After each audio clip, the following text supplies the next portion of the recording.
ตัวไอ้โคชเชิงปีนี้ไอ้บ้านในเรือสองเวียนเพียนอันนี้แล้วมาปะไทยมวยเตียด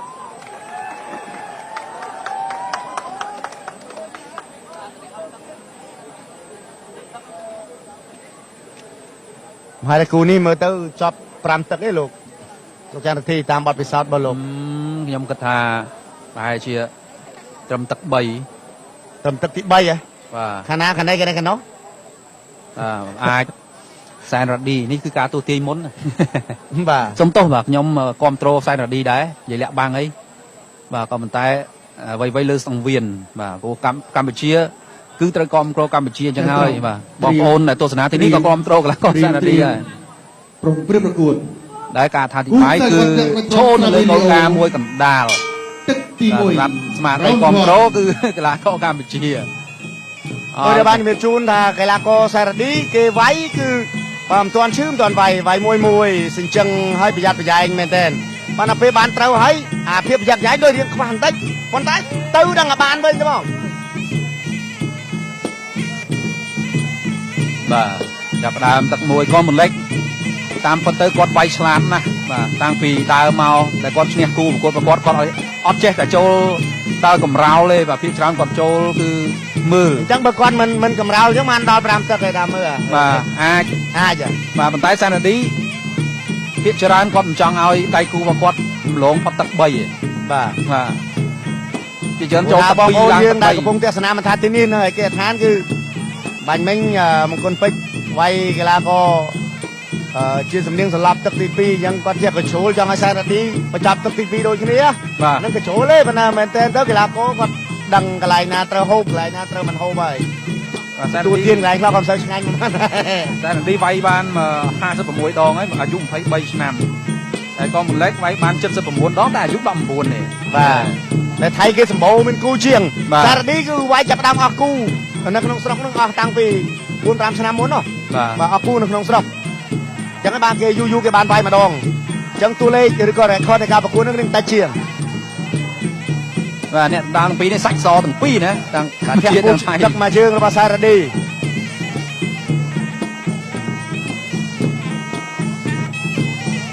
បាទនៅឃុំអត់ហ៊ានកងមិនលេចតែគេមិនចូលក៏មិនចូលដែរវាយយ៉ាងឆ្លាតមួយតែរ៉ាឌីក៏មិនចូល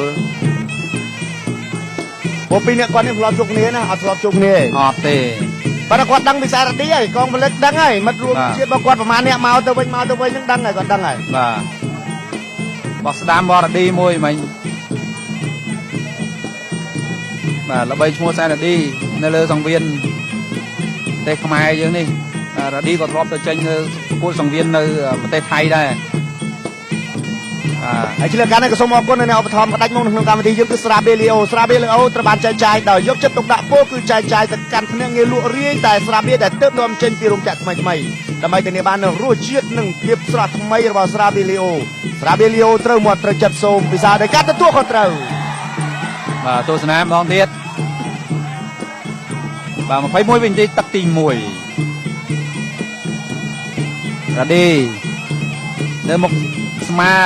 មិនហ៊ានចូលមិនមែនហ៊ានទេគឺមិនទាន់ចូលបាទបន្លែកក៏រៀងខ្លាចចិត្តរ៉ាឌីក៏មិនទាន់ហ៊ានចូលបោះស្ដាមមួយរបស់កងបន្លែកបាទរ៉ាឌីចង់ចូលទៅវិញតែបន្លែកចាប់ទឹកទី1 ចាប់ទឹកទី1 round 2 បាទឥឡូវនេះយើងឈានមកដល់ការប្រកួតទឹកទី2រវាងកីឡាករសែនរ៉ាឌីកម្ពុជានិងកីឡាករកងផលិតកីឡាកររបស់ថៃបាទទាត់ដោយសែនរ៉ាឌីខោម្ដាយស្ដាំទៅលើផ្ទៃមុខរបស់កងផលិតបាទទាត់ផងទៅវិញទៅមក ត្រូវបានឃើញទាំងអស់គ្នាមួយមក ចាប់ជើងបានអាយ៉ាមកជើងបានតែបាញ់មិញដួលរបស់សែនរ៉ាឌីក៏តាមសម្លេងរបស់ប្រិមត្តទូទស្សនិកជនហូរខ្លាំងបាយខ្លាំងទាត់មកជើងបាត់ត្រឡប់ឡើងវិញទាត់តាមពីរជើង3ជើងបាទហេតុត្រឡប់ឡើងវិញរបស់កងផលិតតែរីទះជើងចាញ់បាទមកកញ្ជូបាញ់មិញសែនរ៉ាឌីទាត់ជាបន្តទៅលើធាក់ត្រឡប់ឡើងវិញរបស់កងផលិតសែនរ៉ាឌីចូលជាបន្តទៀត បាទកងបន្លែកនេះក៏មើលហាត់សម្បើមមកដែរមុននឹងមកជួបសែនរ៉ាឌីគាត់ធ្លាប់ដឹងបាត់វាសែនរ៉ាឌីហើយបោះស្ដាំរបស់សែនរ៉ាឌីមួយទៀតកងបន្លែកអត់អីតាមមួយអូយ លឹកទាន់របស់កងផលិត គាត់គេមកខុសគាត់ទៅវិញគាត់លឹបតួន ក្បាច់ខ្លាក្រាបហ្នឹងតំតាតែខុសគេអីកិច្ចខ្លួនឯងវិញហើយវិញខុសទៀតតាម បាទផុតអើយចាស់មកដៃរបស់កងសារនីត្រឡប់ទៅវិញកងមកលេចមកមកចង្គង់បាញ់វិញគាត់មិនត្រូវទេសារនីត្រឡប់ទៅវិញដូចគ្នាផងដែរ បាទរឌីចាប់ដើមក្តៅហើយក្តៅសាច់ដុំហើយអ្នកគ្រប់គ្រងកម្ពុជាកំពុងតែអូលើកទឹកចិត្តឲ្យសែនរឌីនៅក្នុងសង្វៀន PNN នៅមិនទាន់ចាញ់ទេចង់ចេញឆ្វេងស្ដាំរឌីបាទកងមន្លែកគាត់វាយដកថយអត់ហ៊ានចូលកម្រោលទេទីដើរចូលមួយទៀតតែក៏រៀងដូចតែស្មារតីប្រុងប្រយ័ត្នដែរមិនអាចធ្វើងាយគូសត្រូវបានទេព្រោះនេះគឺជាវគ្គផ្ដាច់ទ្រាត់ហើយមិនអាចធ្លាប់គ្នាបានទេឆ្វេងតែនៅក្នុងវគ្គក្នុងពូលអាចចាញ់មួយម៉ាត់មានឱកាសស្រង់បន្ទុកមួយម៉ាត់ក្រោយតែសម្រាប់ការពុតនេះផ្ដាច់ទ្រាត់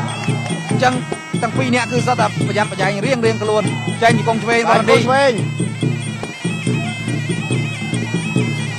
លោកសង្សរិទ្ធញែកឲ្យមកកណ្ដាលវិញតាក់ឆ្វេងបបបន្លែកមួយឆ្វេងបរឌីស្ដាំបបបន្លែកស្ដាំរបស់រឌីស្ដាំបរឌីពីរជើងគាត់ដល់ក្បាលបាទរឌីចង់ចេញឆ្វេងទៀតតាក់ឆ្វេងបោះស្ដាំបបបន្លែកស្ដាំបរឌីក្រោមបន្លែកបាទចំណាំកូនសាអេវថងគាត់បកកាយគាត់ចំណាំមកចំនួនលោកអេវថងនៅគាត់ពេញបាទជើងគាត់ល្អមែនទេជើងធ្ងន់បាទអញ្ចឹងបានសែននាទីនេះតវងតកោគាត់គីឡូតូចស្ដាំរបស់ផ្លែរងទៀតរបស់រឌីដែរកន្លះក្រហមបាទចប់ទឹកទី2សមរភូមិអ្នកប្រយុទ្ធក្រាប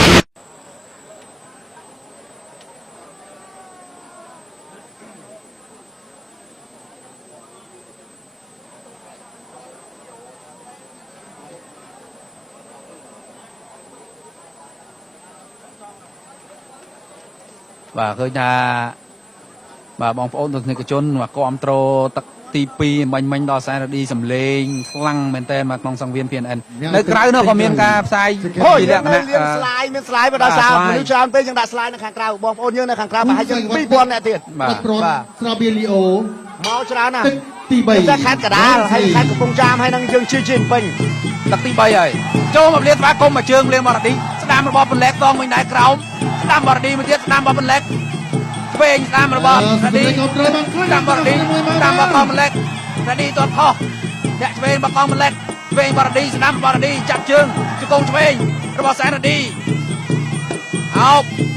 កងបន្លែកអៀងកម្ពស់ខ្ពស់ជាងបន្តិចជង្គង់ស្ដាំលោកសឹងសរិទ្ធញែកកងគេរៀបខ្ពស់ជាងបន្តិចបាទឡើយដូចរៀងធ្លាក់ដៃអាយអូបាទមិនចាប់ជើងបានចាក់ជើងត្រង់មិនដាច់ឬអ្នកឆ្វេងស្ដាំវិញស្ដាំទៀតគាត់មកជើងបានទៀតអូអត់ចាប់វិញ3 4 5 6 7 8 9 10បាទលោកស្រីប្រិមត្តទូរទស្សនិកជនថៃ3រូបមកប្រកួតជាមួយសែនរឌីចុងក្រោយនេះសុទ្ធតែលាត់ដៃបាទកីឡាករថៃមួយរូបនោះគាត់អត់ទាន់បានជាដៃទេ2ឆ្នាំបានមកវាយទៀតហើយអាទិត្យណានោះគាត់ក៏បាត់ដៃដែរឥឡូវអាទិត្យនេះក៏បាត់ដៃទៀតបាទអញ្ចឹងសូមចូលរួមអបអរសាទរម្ចាស់ខ្សែក្រវ៉ាត់ស្រាបៀលីអូនៅក្នុងប្រភេទទម្ងន់57គីឡូក្រាមផង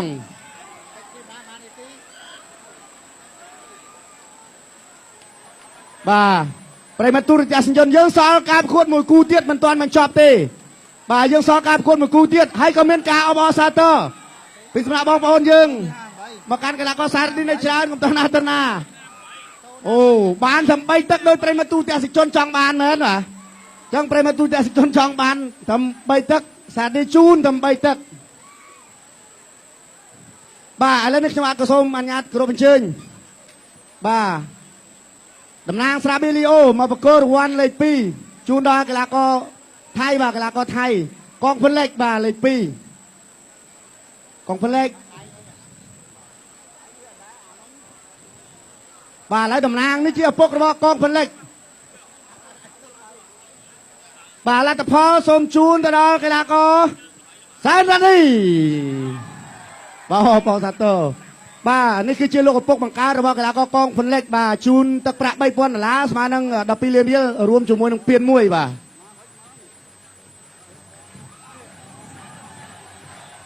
บาดอะไรบากสำหรับทรงกระเป็นเชิญอย่าดำจดผู้ทองบ่าล้างประกลบ่าเปียรวันชูดอกกลากอสารดีบ่าดำจดผู้ทองก็เจียรัฐการกระทรวงกสิกรรมราคาประมาณนังในศาสตร์บ่าให้โลกก็จะประเทียนสะพวนกลาประเทียนกันโยสะพวนกลาประดากรรมเชียพองได้ไอ้ก็จะเนี่ยคนคงตุ่มดอกบุญรองไอ้สายรัดดีเมียนไงนี่บ่านี่กาขู่ดังมาสายรัดดีไอ้บ่าส่งมาวาซาโต้ต่างอักเนี่ยบ่า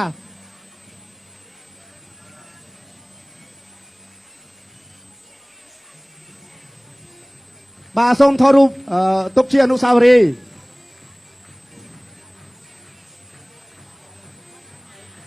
บาสมเชิญ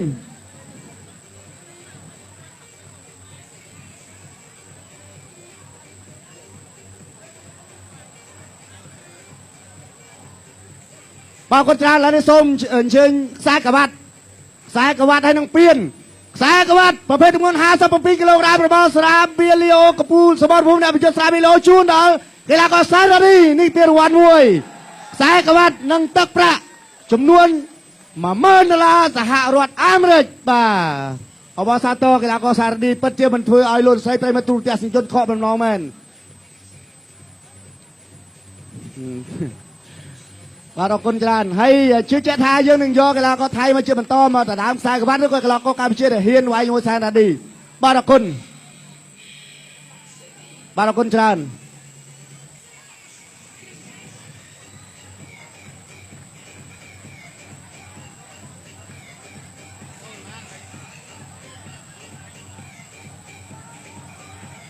บาเลอร์ใส่ไปมาตูแต่สิงจนจะเตรียมไตรยังตัวไอ้โคเชิงปีนี้ไอ้บ่าในเรือซองเวียนเพียนอันนี้แล้วมาปะไทยมวยเตียด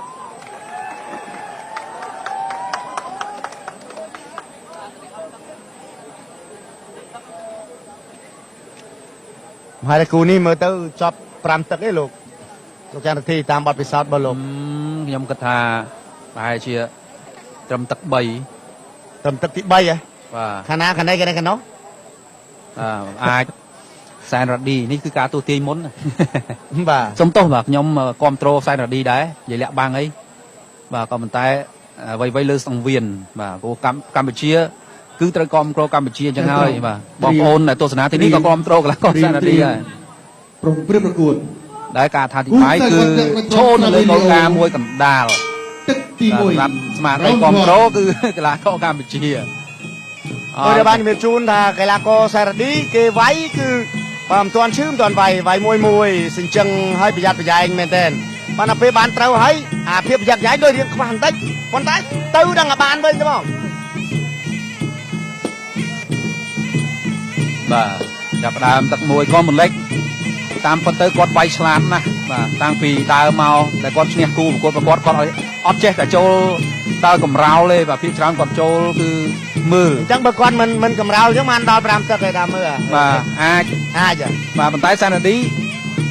พี่ช้างกอดจังเอาไตกูมากอดหลงพัดตักใบว่าพี่เชิญโจตักปีหลังตักใบกระพงเทศนามันทัดที่นี่เลยเกศทานคือบันเม้งมันคนไปไว้กีฬาก็ชื่อสำเนียงสลับตักตีปียังก็เทียบกับโชว์จังไอ้สายระดีประจับตักตีปีโดยที่นี้นั่นก็โชว์เลยมันเหมือนเต้นเท่ากีฬาก็ดังกลายนาเตอร์โฮกลายนาเตอร์มันโฮไปตัวเทียนกลายเราความเสียงไงมันแต่ที่ไว้บ้าน56 ดองấyอายุ23 nămแต่ก็มันเล็กไว้บ้าน79 đóแต่อายุ19เนี่ย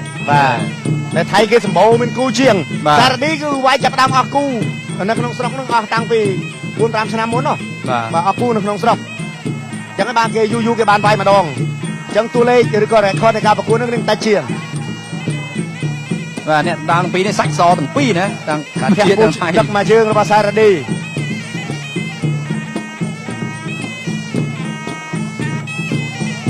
và នៅឃុំអត់ហ៊ានកងមលេចតែគេមិនចូលក៏មិនចូលដែរបាយយើងឆ្លាតមួយតែរ៉ាឌីក៏មិនចូល ពួកពីរអ្នកគាត់នេះធ្លាប់ជួបគ្នាណាអត់ធ្លាប់ជួបគ្នា អត់ទេ បើគាត់ដឹងពីសាររ៉ាឌីហើយកងផលិតដឹងហើយមិត្តរួមជាតិរបស់គាត់ប្រហែលអ្នកមកទៅវិញហ្នឹងដឹងហើយគាត់ដឹងហើយ បាទបោះស្ដាមបរឌីមួយមិញបាទល្បីឈ្មោះសារ៉ាឌីនៅលើសង្វៀនប្រទេសខ្មែរយើងនេះរ៉ាឌីក៏ធ្លាប់ទៅចេញនៅប្រកួតសង្វៀននៅប្រទេសថៃដែរ ហើយឆ្លៀតការនេះក៏សូមអរគុណអ្នកឧបត្ថម្ភផ្ដាច់មកក្នុងកម្មវិធីយើងគឺស្រាបេលីអូត្រូវបានចែកចាយដោយយកចិត្តទុកដាក់ពោគឺចែកចាយទៅកាន់ភ្នាក់ងារលក់រាយតែស្រាបេដែលទើបនាំចេញពីរោងចក្រថ្មីដើម្បីធានាបាននូវរសជាតិនិងភាពស្រស់ថ្មីរបស់ស្រាបេលីអូត្រូវមាត់ត្រូវចិត្តសូមពិសាដោយការទទួលខុសត្រូវ បាទទស្សនាម្ដងទៀតបាទ21វិនាទីទឹកទី1រ៉ាឌីនៅមុខស្មាមនានចូលមិនមែនមានទេគឺមិនតាន់ចូលបាទបន្លែកក៏រៀងខ្លាចចិត្តរ៉ាឌីក៏មិនតាន់រៀនចូលបោះស្ដាមមួយរបស់កងបន្លែករ៉ាឌីចង់ចូលទៅវិញតែបន្លែកចាប់ទឹកទី1 ចាប់ទឹកទី1 round 2 បាទឥឡូវនេះយើងឈានមកដល់ការប្រកួតទឹកទី2រវាងកីឡាករសារ៉ាឌីកម្ពុជានិងកីឡាករកងផលិតកីឡាកររបស់ថៃបាទទាត់ដោយសារ៉ាឌីខោម្ដាយស្ដាំទៅលើផ្ទៃមុខរបស់កងផលិតបាទទាត់ថងទៅវិញទៅមក ត្រូវបានខ្លាំងទាំងអស់គ្នាមួយមក ចាប់ជើងបានអាយ៉ាមកជើងបាទអំបញ្ញមិញដួលរបស់សារ៉ាឌីក៏តាមសម្លេងរបស់ប្រិមត្តទូទាំងសិជនហូរខ្លាំងបាយខ្លាំងទាត់មកជើងបាទត្រឡប់ឡើងវិញទាត់ថា2ជើង3ជើងបាទហេតុត្រឡប់ឡើងវិញរបស់កងពលិកសារ៉ាឌីផ្ទះជើងចាញ់បាទមកកញ្ជូមាញ់សារ៉ាឌីទាត់ជាបន្តទៅលើធាក់ត្រឡប់ឡើងវិញរបស់កងពលិកសារ៉ាឌីចូលជាបន្តទៀត បាទកងបន្លែកនេះក៏មើលហាត់សម្បើមមកដែរមុននឹងមកជួបសារ៉ាឌីគាត់ធ្លាប់ដឹងបាត់វាសារ៉ាឌីហើយបោះស្ដាំរបស់សារ៉ាឌីមួយទៀតកងបន្លែកអត់អីតាមមួយអូយ លឹកទាន់របស់កងពលិកគាត់គេមកខុសគាត់ទៅវិញគាត់លឹកទាន់ ក្បាច់ខ្លាក្រាបហ្នឹងធម្មតាតែខុសគេអីកិច្ចខ្លួនឯងវិញហើយវិញខុសទៀតតាមបាទផុតអីចាក់មកដៃរបស់កងសារ៉ាឌី ត្រឡប់ទៅវិញកងផលិតមកមកចង្គង់បាញ់មិញក៏មិនត្រូវទេសារ៉ាឌីត្រឡប់ទៅវិញដូចគ្នាផងដែរ បាទរ៉ាឌីចាប់ដើមក្តៅហើយក្តៅសាច់ដុំហើយអ្នកគ្រប់គ្រងកម្ពុជាកំពុងតែអូលើកទឹកចិត្តឲ្យសារ៉ាឌីនៅក្នុងសង្វៀន PNN ហើយមិនទាន់ចេញទេចង់ចេញឆ្វេងស្ដាំតាមរ៉ាឌីបាទកងបន្លែកគាត់វាយដកថយអត់ហ៊ានចូលកំរោលទេ ទីដើរចូលមួយទៀតតែក៏រៀងដូចតែស្មារតីប្រុងប្រយ័ត្នដែរមិនអាចធ្វើងាយគូសត្រូវបានទេព្រោះនេះគឺជាវគ្គផ្ដាច់ទ្រាត់ហើយមិនអាចឆ្លត់គ្នាបានទេឆ្វេង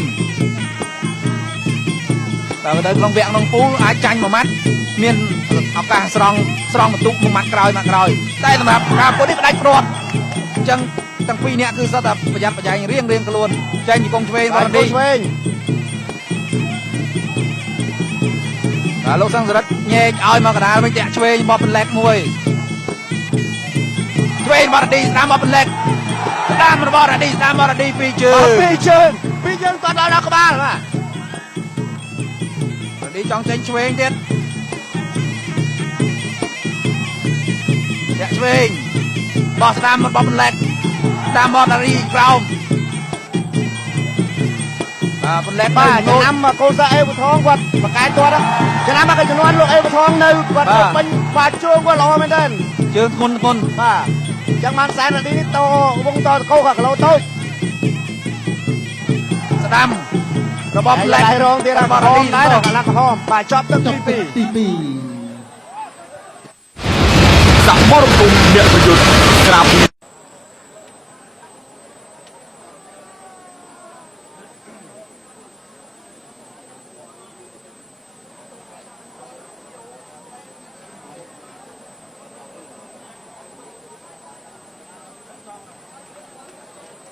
បាទឃើញថាបាទបងប្អូនទស្សនិកជនមកគ្រប់គ្រងទឹក ទី2មិញដល់ខ្សែរឌីសំឡេងខ្លាំងមែនតើមកក្នុងសង្វៀន PNN នៅក្រៅនោះក៏មានការផ្សាយ អូយ លក្ខណៈ មានស្លាយបើដល់សារមនុស្សច្រើនពេកយើងដាក់ស្លាយនៅខាងក្រៅបងប្អូនយើងនៅខាងក្រៅប្រហែលជា2000នាក់ទៀត បាត់ប្រនស្រាបៀលីអូ មកច្រើនណាស់ ទឹកទី3 តែខេត្តកដាលហើយខេត្តកំពង់ចាមហើយនឹងយើងជាពេញ ទឹកទី3ហើយចូលមកលានស្វាគមន៍មកជើងលានបរឌីស្ដាំរបស់បន្លែកតងវិញដែរក្រោមស្ដាំបរឌីមួយទៀតស្ដាំរបស់បន្លែកឆ្វេងស្ដាំរបស់បរឌីស្ដាំបរឌីស្ដាំរបស់កងបន្លែកបរឌីទាត់ខុសអ្នកឆ្វេងរបស់កងបន្លែកឆ្វេងបរឌីស្ដាំបរឌីចាប់ជើងជង្គង់ឆ្វេងរបស់សែនរឌីអោបកងបន្លែកឯងកំពុះខ្ពស់ជាងបន្តិចជង្គង់ស្ដាំលោកសឹងសរិទ្ធញែក អរគេរៀបខ្ពស់ជាងបន្តិចបាទឥឡូវដូចយើងធ្លាក់ដៃអាយយអូបាទមិនចាប់ជើងបានចាក់ជើងក្រោមមិនដាច់ឬអ្នកឆ្វេងស្ដាំវិញស្ដាំទៀតគាត់មកជើងបានទៀតអើយអូអត់ចាំវិញ 2 3 អូ 5 6 7 8 9 10 បាទលោកលោកស្រីប្រិមត្តទូរទស្សនិកជនថៃ3រូបមកប្រកួតជាមួយខ្សែរឌីចុងក្រោយនេះសុទ្ធតែលួចដៃបាទកីឡាករថៃរូបមួយរូបនោះគាត់អត់ទាន់បានជាដៃទេ2ឆ្នាំបានមកវាយទៀតហើយអាទិត្យណានោះគាត់ក៏បាត់ដៃដែរឥឡូវអាទិត្យនេះក៏បាត់ដៃទៀតបាទចឹងសូមចូលរួមអបអរសាទរម្ចាស់ខ្សែក្រវ៉ាត់ស្រាបៀលីអូនៅក្នុងប្រភេទទម្ងន់57គីឡូក្រាមផង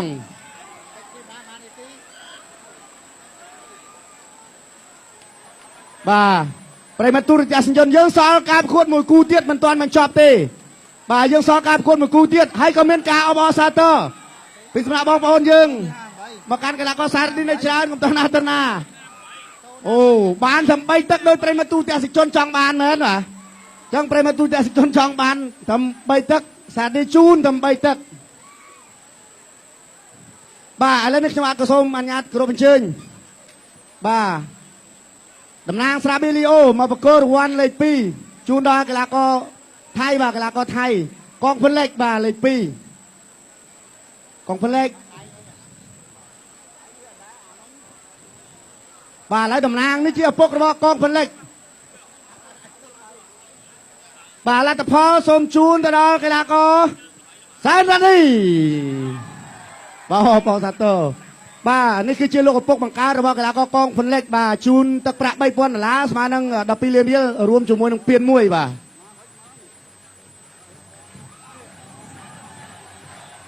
បាទដល់ឡែកបាទសម្រាប់សូមក្រុមអញ្ជើញអាដាមយុទ្ធពូថងបាទឡើងប្រគល់បាទពានរង្វាន់ជូនដល់កីឡាករសារឌីបាទអាដាមយុទ្ធពូថងគឺជារដ្ឋលេខាធិការក្រសួងកសិកម្មរុក្ខាប្រមាញ់និងនេសាទបាទហើយលោកក៏ជាប្រធានសហព័ន្ធកីឡាប្រធានកិត្តិយសសហព័ន្ធកីឡាបដាកម្ពុជាផងដែរហើយក៏ជាអ្នកគ្រប់គ្រងទំនុកបំរុងឲ្យសែនរ៉ាឌីមានថ្ងៃនេះបាទនេះគេគ្រូដើមមកសែនរ៉ាឌីហើយបាទសូមអបអរសាទរទាំងអស់គ្នាបា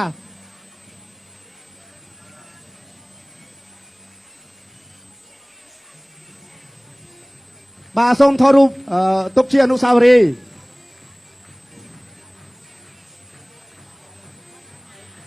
បាទសូមអញ្ជើញ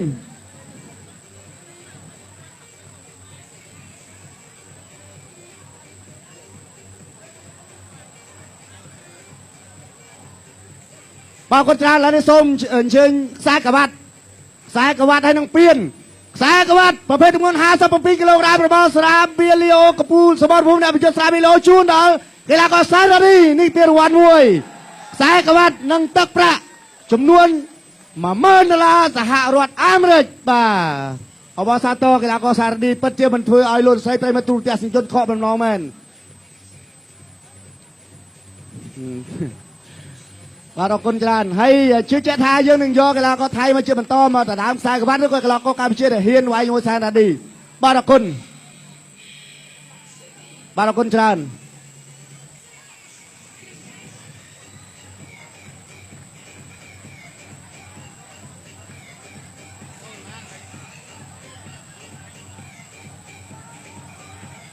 បាទលោកលោកស្រីប្រិមត្តទូរទស្សនិកជនជាទីមេត្រី